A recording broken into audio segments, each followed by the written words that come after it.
Thank you for joining us on the Smile Effect Podcast. I'm your host, Katrina Houston, mom, dental hygienist, author, and life enthusiast. Have you ever thought the universe was sitting back and having a good laugh while seeing how much pain you can actually endure? You are not alone. Every single person has a story, and it's in these stories of pain and struggle that if we allow ourselves, we will find beauty. This is your life, your one and only shot to live your truth. Don't wait for someone to tell you you can. Use your story as power to break free from the past and become who you are meant to be. On this show, I will talk to people just like us, those who have struggled but fought to break free from the past so they could turn their pain into purpose.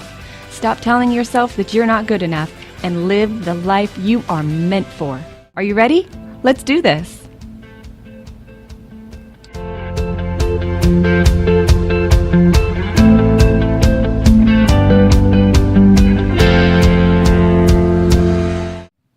Elijah Desmond, thank you so much for being on the show. Thank you for having me, Katrina. Happy to be here. Now, being a serial entrepreneur, I know that you're usually hopping from one place to another, so I appreciate you taking the time out of your busy schedule to be with us today. No problem. I'm actually fresh off of a cruise with my family. I left the phone at home for the entire weekend, and I'm just getting back in the swing of things, so it's good to be back. Wonderful. Was that liberating, being away from your phone? Man, I'll tell you what, it has its pros and its cons. At nighttime, I typically make sure all my emails are responded to, and I candy crush myself to sleep. And so not having that at night, it's kind of rough. And in the morning, it's usually the first thing that I do as well. So not having it for a few days, it feels good just to be present at all times. Right. So, however, it gives me a little anxiety too. Are you having to play a lot of catch up today? Yes, absolutely. I'm playing a lot of catch up. I probably had, when I got back, I had over 20 Facebook messages. I had over 100 text messages. I probably had, I don't know how many emails, but my guess is a couple of hundred. So yes, I'm totally playing catch up today. Oh my goodness. Well, I know that you're a busy guy, and I won't keep you too long because I know that you have a million places to be. But I know that there are so many people that are listening to this show that know deep down that there's something more to them and their life. And you're a perfect example of this. So I'm excited for the listeners to hear your story. I'm excited to tell it. Now, where did you grow up? And did you have like a supportive family? What was your family life like? Good question. So I grew up in Ohio and around Canton, Ohio, and I absolutely had a very supportive family and a step family. It's interesting. A lot of kids, when you're raised in an ideal world, your parents are together, and it's kind of one of those, I would call it like a Brady Bunch kind of story. Well, mine wasn't like that. A lot of kids are looked at as, they come from separated or broken families as, it could be a negative thing. And I actually don't think it's negative at all. I think it's a positive.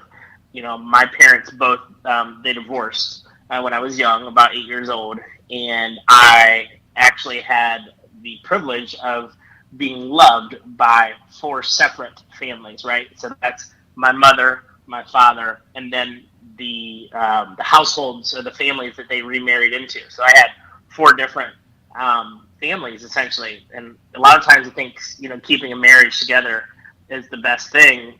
But what if it's toxic? What if they don't get along? What if there's a lot of yelling and arguing? So I feel like I was fortunate. You can look at things a lot of different ways. I just tend to look at things in the most positive way. Well, I completely agree. I definitely agree with that. People think that they need to get married because they're going to have a family, or they need to stay together because of the kids. But that is so not the case, because if kids, they internalize all of that and they feel everything that the parents are putting out there. So do you think that it was always like that as a blended family, or do you remember them having to work really hard at having that amazing relationship for you? Well, I would say that, I always felt loved as a kid, right? There was never a time where I felt lonely. And so I don't think they necessarily had to work on it. both loving parents. It just didn't work out for them. And the really cool dynamic that I had, I wouldn't say cool, I'd say it's really different, is that, I have all different types of experiences with my family. My mother is white and my dad is black, and they both remarried, total opposite from each other. My mom was remarried a wealthy white guy, into a very good family, and my dad remarried I would say, on the poorer side of a black woman, and even though she was on the poor side, but still an amazing person, but lived in the projects in the ghetto. So I got to see like everything and in between it. So I really got a very diverse upbringing. You know that when we're in school, we have cliques. Yeah. Was it easy for you to kind of find your group of friends when you were in school, since you had such a diverse background? Yeah, I was always friends with everybody. Everybody has a best friend, but I never really had a clique, and for multiple reasons. First reason is, I always really took to the people, or to the people that were, I wouldn't call them not less fortunate, but perfect example. There was a kid in our class that had autism, and he seemed to throw big fits in class and get really, really, really angry and foursquare and storm off, and he was just different. And instead of making fun of somebody like that, I would want to include them in everything. And being like that allowed me to essentially help or be around a bunch of people. And I would say that also, me going back and forth between my mom's house and my dad's house, I was actually exposed to a whole bunch of groups and of people, and and I never really got too involved with a specific group. I was in athletics. I was an athlete, and I was able to have those groups of friends. And I had my friends that lived around my mom's. I had my friends that lived around my dad. So I never really got involved in a clique. And it's crazy, because saying that out loud, it's the same exact thing now in my world of entrepreneurship. I'm like Switzerland. I'm friends with everybody.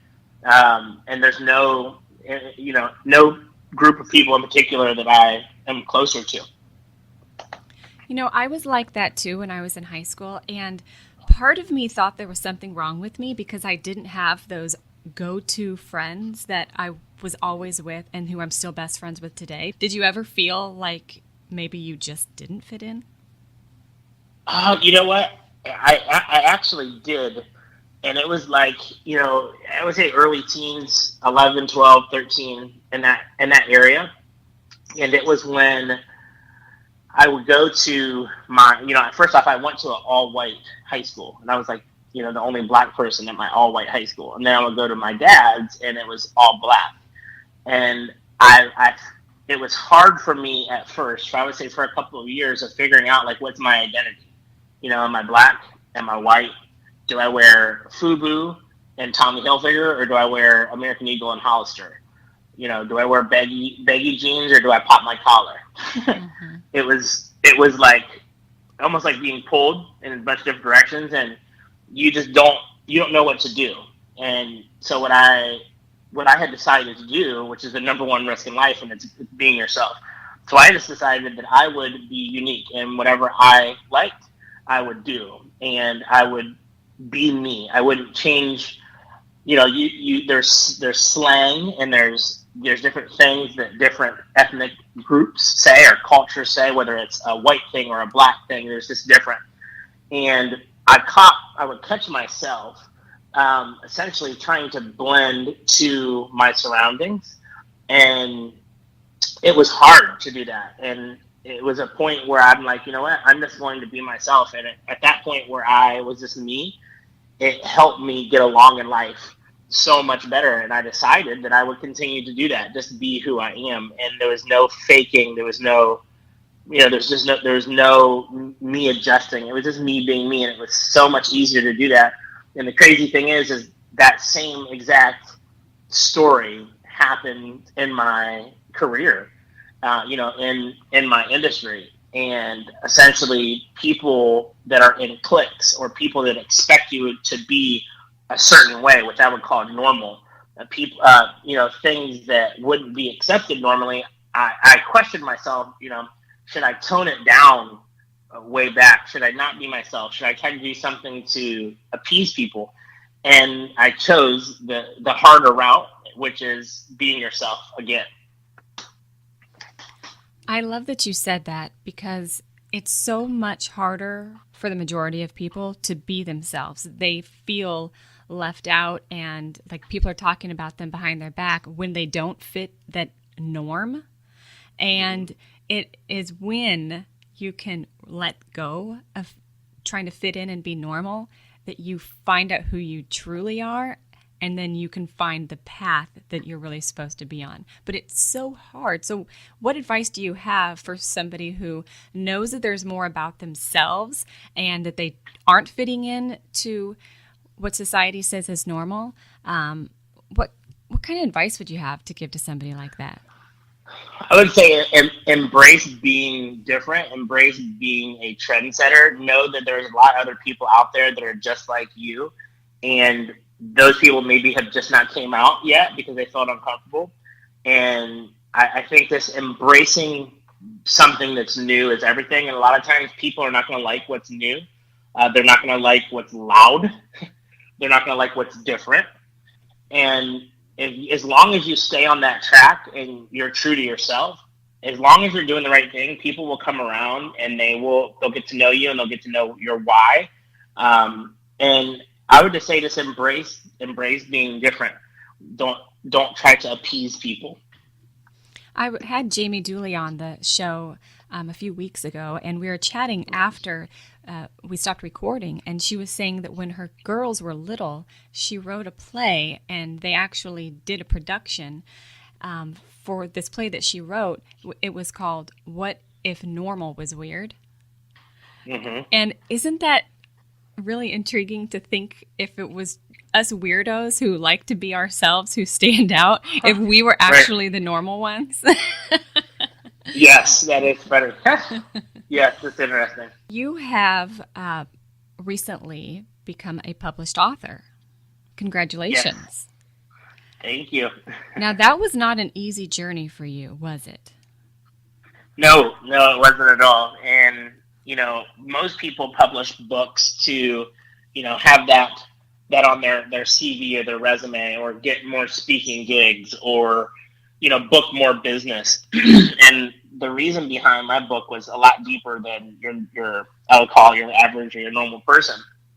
I went through my entire schooling in college. I went 6 years of college. I went, all the way through elementary, middle school, and I actually never read a book in its entirety. And if I read the book, okay, I shouldn't say I never read a book. I read a book. I read a lot of books, but I couldn't retain anything that I read. So, as a elementary, student in kindergarten, first grade, second grade, I would get called out of class to go to the special kids trailer outside. And I'll never forget going from the back of the room or wherever I was at, and the teacher coming inside the class and asking for me to I can never forget the feeling of walking up through the class and those eyes burning. It felt like, as I walked out to the special kids class, and opening the door to the school and walking in the cold, just sometimes trucking through snow and up the trailer, and it was like the walk of shame every time into that trailer.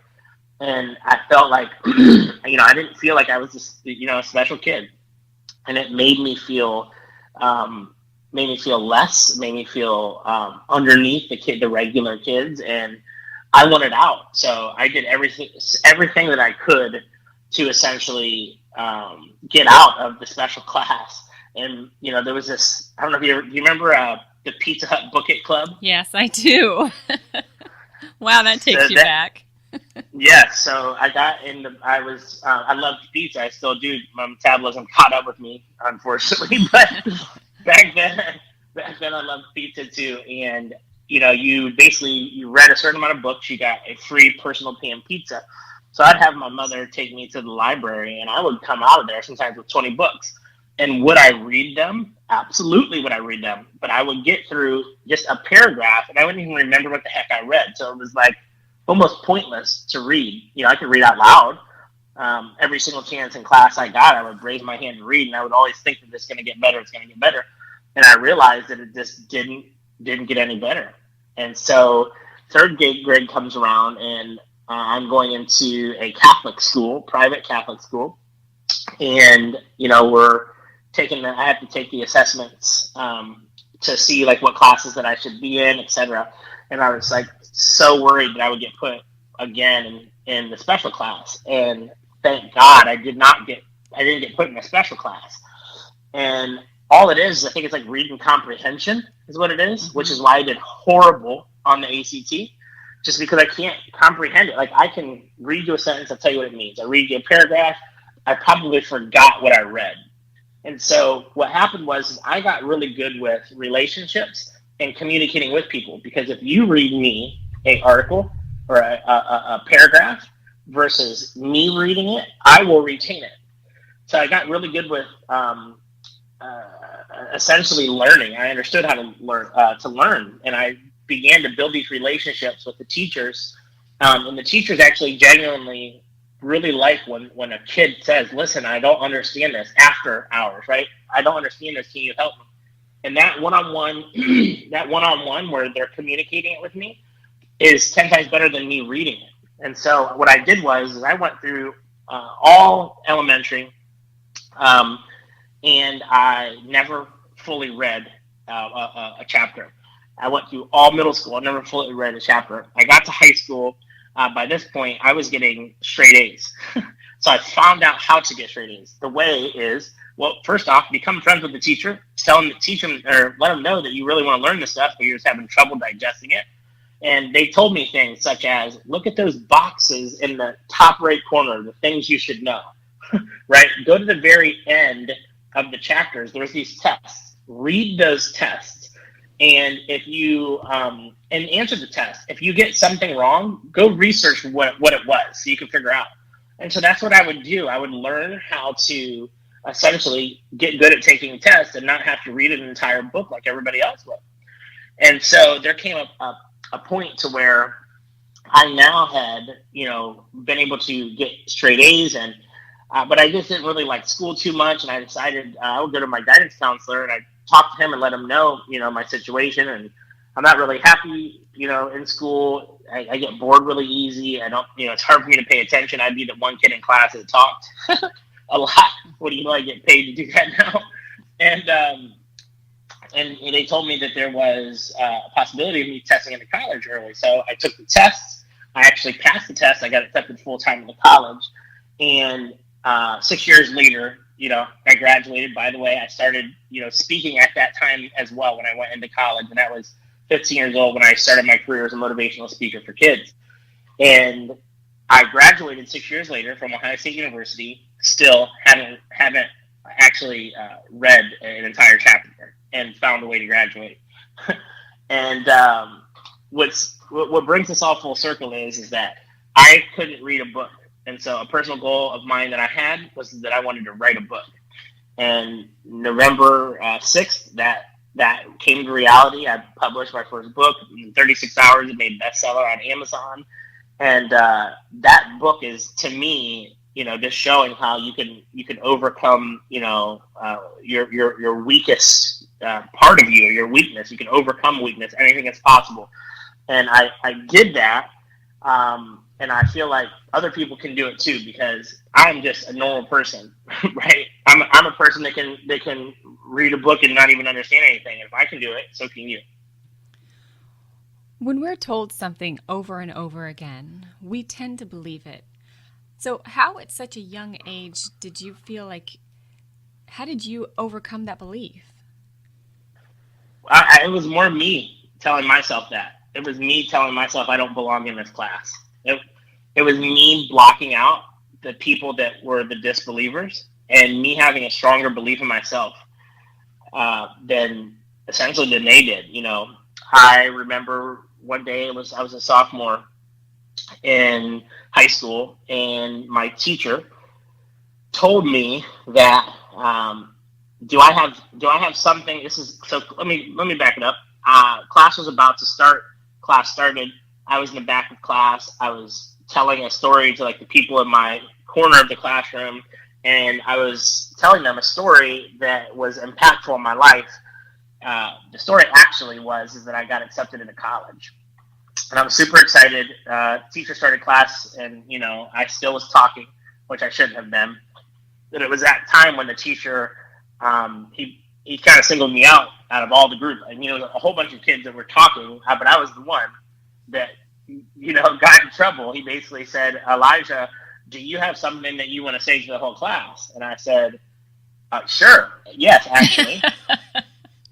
Thank and you. I'm like, I just got accepted to college full time. And he says, "Oh, you got accepted to college, did you? Well, I'm going to come and visit you in 4 years, and I'm going to see where you're at then." Wow. In front of the entire class, like humiliating, right? Basically telling me that I'm going to be a failure, like a lot of people end up, from that school. And I said, "Okay, well, I'm going to bring my diploma and show it to you in 4 years then." And he said, "Yeah, we'll see about that." Well, it turns out, this is about 6 years ago. Granted, I graduated from college going on 10 years ago. This is about 6 years ago. I had one of my classmates he reached out to me and said, "Elijah, I've been following your story since high school. You are extremely inspiring. Keep it up. I have something special I want to give to you." I said, "What is it?" And he said, "It is actually a recording, but let me get it, and I'll send it to you." So he sent it to me, and it was actually that actual moment in class. It was recorded, the words that he said to me. This is before And cell phones? this is before cell phones. Yes. Wow. Yeah, this was like 2000. You can't have a cell phone in school, that's for sure. It was like 2002, and or 2000, yeah, 2002. And so anyhow, I got the recording. I sat on it for a while. I thought to myself, "Well, man, this is 6 years ago. I already had started my second business, and I was doing really good. I graduated from Ohio State, and I went back to that school just to like talk to the teacher and just tell him, the place that I had got to in my career, and actually, even though I didn't want to thank him, I wanted to thank him." Because sometimes the negative influence works just as good as the positive, but it doesn't work like that with me usually. Like, I would love for somebody to push me instead of putting me down. And anyways, I went to go back to the school. I walked into the school, and I go to the guidance counselor. I basically tell him, "Listen to this. I would love to talk to Mr. Mushrush, who was the teacher who had said this to me." And he said, "Unfortunately, a couple years ago, Mr. Mushrush died. Massive heart attack." And so I never got a chance to tell him. 2 years later, after I had went to the school to find him, the kid who sent me this recording, Colin Burrell, he actually died as well, heart issue. And it's crazy, how everything comes full circle. And I'm now able to tell the story, but I'm also able to go to these schools and teach people about their beautiful mind and the fact that they're capable of everything, and also have an impact on these teachers that are impacting in the wrong way. Because I took that and I ran with it. I was so excited to prove him wrong, but other people can take that and go do other things, like not do it or commit suicide, because that was the last leg that they had. That was the last thing they needed to hear at that given time. And people of influence need to really understand how powerful their word is. If you're a teacher, you're an influencer. If you're a speaker, you're an influencer. If you have the ability to influence a massive crowd, you are an influencer. And whenever you put somebody down, whether it's in front of 25 people or thousands of people, whether it's social media or a classroom setting, or even embarrassing somebody in a setting where you're talking to a few hundred at a time, it can be bad. And so I encourage the influencers and leaders to essentially just be kind and uplift, and it's so much easier to help people like that. Wow, I'm so sorry that you had to go through that, but it seems like that was such a important part of your journey and you had to go through that. Um, it makes me so angry when people of influence make comments like that because youthful minds are so delicate, and if Yep. they may not be hearing powerful and inspirational things at home, so a teacher needs to be encouraging and inspire them and tell them that they can be anything that they can be, want to be, because it's true. We really can be anything we want to be. Close your eyes and imagine being anything, and you can be it. My 9-year-old daughter, I said, tell me what it is. If you want to be anything in the whole world, what would you be? She said, I would like to be a mermaid. And I was like, okay, well, we could figure out a way. You can be anything you want. What do you think it is about you that is so resilient versus people who, if they had something like that happen to them, they would be devastated? Absolutely. I would say confidence. I'm very confident, and I have mastered focusing on the positive and not focusing on the negative. And essentially, the negativity, I've learned to just shut it out. It exists all around. Negativity is really everywhere, but I've just gotten really good at just shutting it out and focusing on the positive and focusing on what's good. And that's a similar situation there. Like, that wasn't the reason why I had success, but it was something that I had in the back of my mind, and I shut it out, because if I let that negativity and that thought stick, I probably wouldn't have got to where I am today. And so I got really good at shutting things out and being around just very positive people. I don't have time for negativity. It just it's draining, right?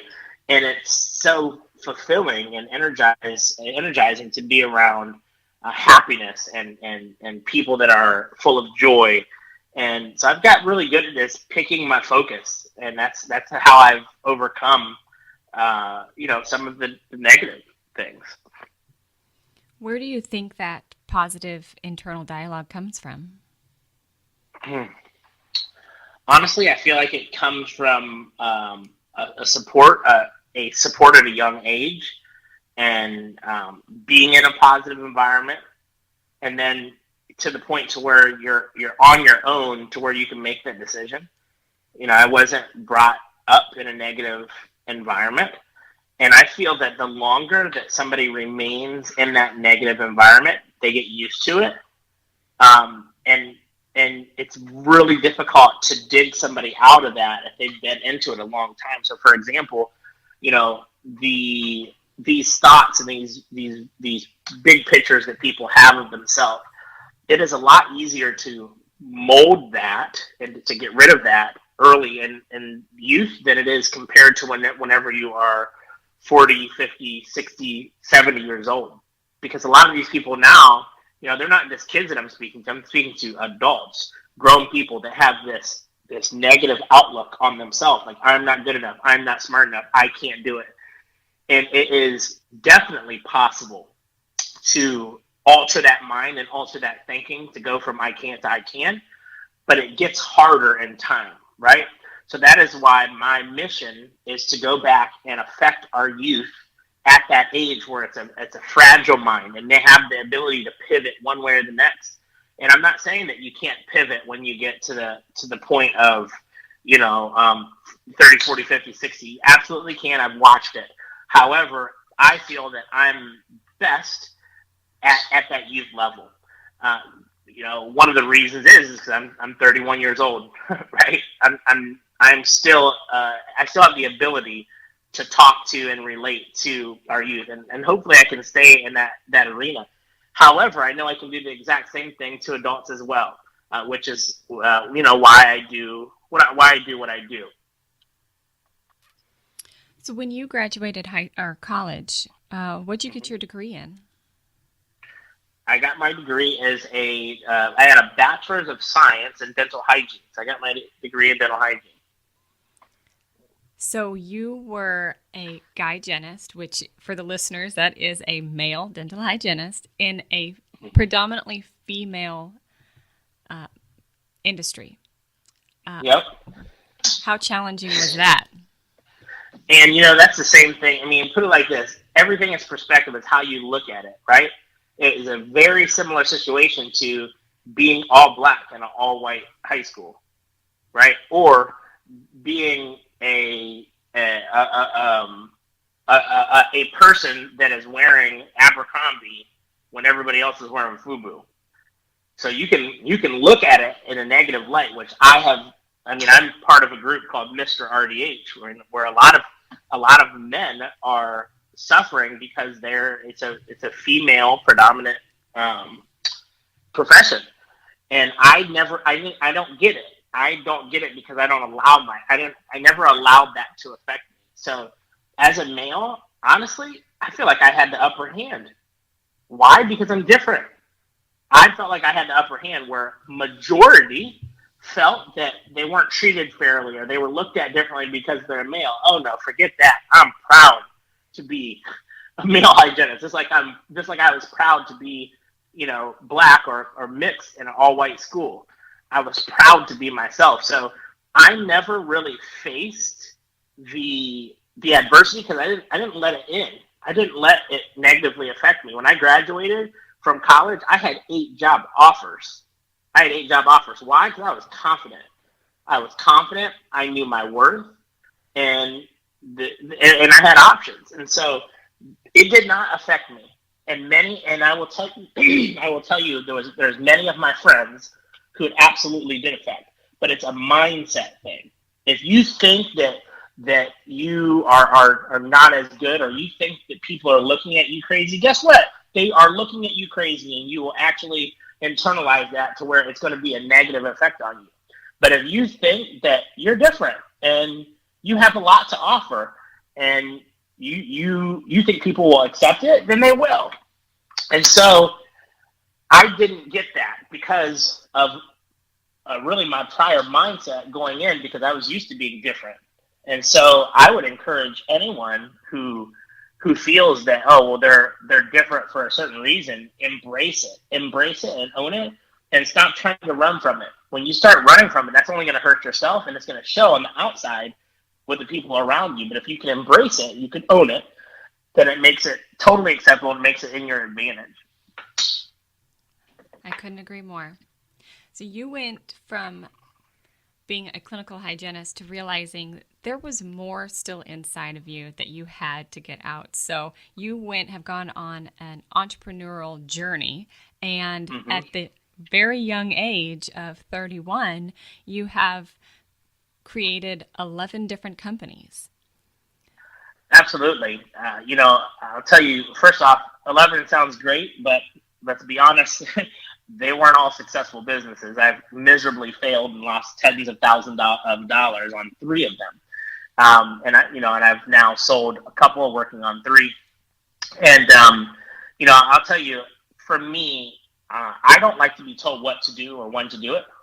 I don't like to be told that I'm only able to make a certain amount of dollars per hour, and I can get $1 or 2 raise if I'm lucky. I didn't like that. I didn't like it at all. I also didn't like the feeling of going to work and making, $2,000 or $3,000 for my employer and I was being paid $400. To me, that just didn't make sense. It logically did not make sense to me. How in the world can I be going and making so much money, 4, 5, 6, 7 times the amount of money that I'm given?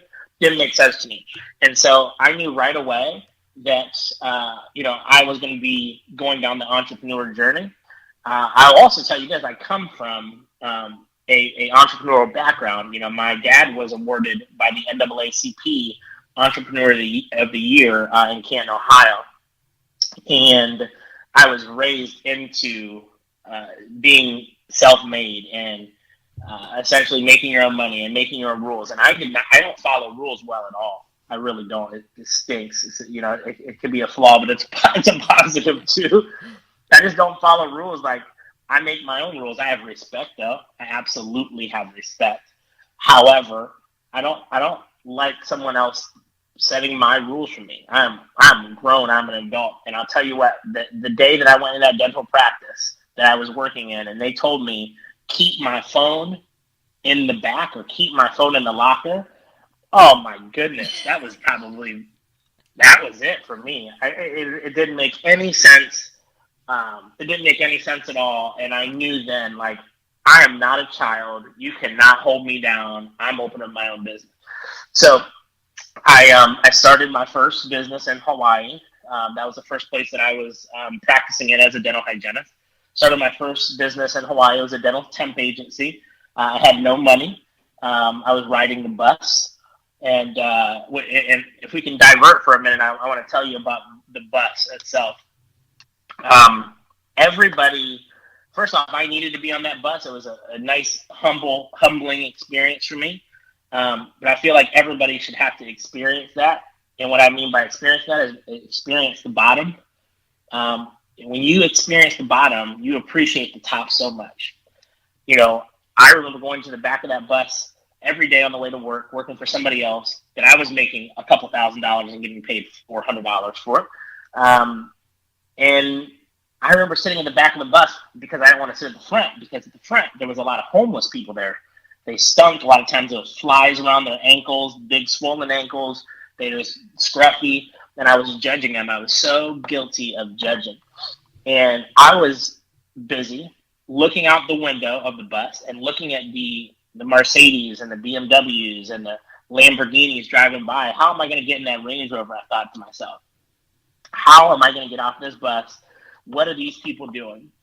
And what's crazy is one day I stepped on the bus and I said, you know what? This person looks lonely at the front. I'm gonna close my nose, right? I'm gonna try not to smell. I'm gonna sit down. I'm gonna talk to this person. I sat down and I talked to the person on the bus that appeared homeless, and it was interesting. I had never, I had never had such great stories as these people had. First off, they seemed shocked every single time you talked to them, and they seemed so appreciative. And it's because most people are judging them all the time, which I was guilty of doing as well. And so for the next 3 months, I rode that bus, and I kind of lost my sense of judgment and judging people, and realized that everybody has a story. And it was then where I became more eager to help people up and understand people than I was to get in that Lamborghini or to get in that Range Rover. And what's crazy is whenever I changed my perspective on that, things started coming a lot easier. I stopped trying so hard, and started focusing on things like giving and things like helping people, and life like suddenly changed. And so, basically, I did end up getting out of the bus and continued on that entrepreneurial journey. And as time went on, the years went on, each year, each month, I focused more on giving and helping people. And that was really the change in my career. And now I'm, 11 businesses in, in a few months, or this June, it'll make it total of 10 years since I graduated. And it's been an amazing journey. And I'm so much better now than I was, when I first started. And when I say better, I mean, when I first started, I was selfish. I was focused on me. My growth rate was slow, but it was consistent, and it was constantly improving, but it was slow. And now, anytime that I want to start something, it's fast. And the crazy part is because I have essentially built in the give and lead, and I lead with the give, and I lead it with asking people how I can help them, not how you can help me. And it was life changing. I love that. Well, you have definitely encouraged and inspired so many people, thousands and thousands, actually. I know you have a group called Trapped in the Op on Facebook for dental hygienists or dental people who want to get outside of the everyday dental job and find something that they're really passionate about, and you're doing that. So you have your nonprofit, and speak to us for a minute about that. Yeah, I'm gonna back up for just a second. The You had mentioned the group Trapped in an Op, and it is for dental hygienists, and then you paused for a second and said, "Oh, actually, it's for dental professionals." I want to make it super duper duper clear that I don't care if you're a dentist, if you're a hygienist, if you're an assistant, if you work at the front office. We are all people, and all of those people within our profession experience the exact same thing: the wanting of more, the feeling of trapped. And it is not just hygienists, even though that is oftentimes what it's looked at, because the hygienists are the vast majority. We have about 20% dentists on that group, and I would say about 50% hygienists, and then 30% everything else. And so just understand that just because somebody is a dentist or office manager doesn't mean that they don't feel trapped as well. And everybody is, everybody has, not everybody, but a lot of people have this very similar thinking of essentially wanting out. Now, to get back to your original question about the nonprofit that I have started is called The Ladder of Life, and it's all about giving and teaching people about their beautiful minds. And that nonprofit that I had started, what we do, or what the nonprofit is for, is it's me doing motivational speeches for kids at high schools, and eventually it'll be more than just me. I would like to build a team of motivational speakers. And essentially what happens is schools have budgets, right? This nonprofit is not for me financially. It's to create scholarships and to get new cars to kids, specifically to sophomores and juniors who get accepted into college. A lot of times when you are in a situation where you are you're in a family that's poor, isn't doing well. If you're working as a 13, 14, 15-year-old, you're paying the bills. You're not able to save up for a car. And I think that's extremely concerning, because there's a lot of kids that have just as beautiful of a mind as I did, and they couldn't get to college early for the simple fact that they didn't have a transportation, the ability. Their parents didn't even have a car. How are they going to have a car? And so we're instilling this into the kids at a young age, at the beginning of high school, how important your grades are, and how important it is to do the volunteer work and the community service. And you get to that point to where you get accepted, now you can apply for a new car.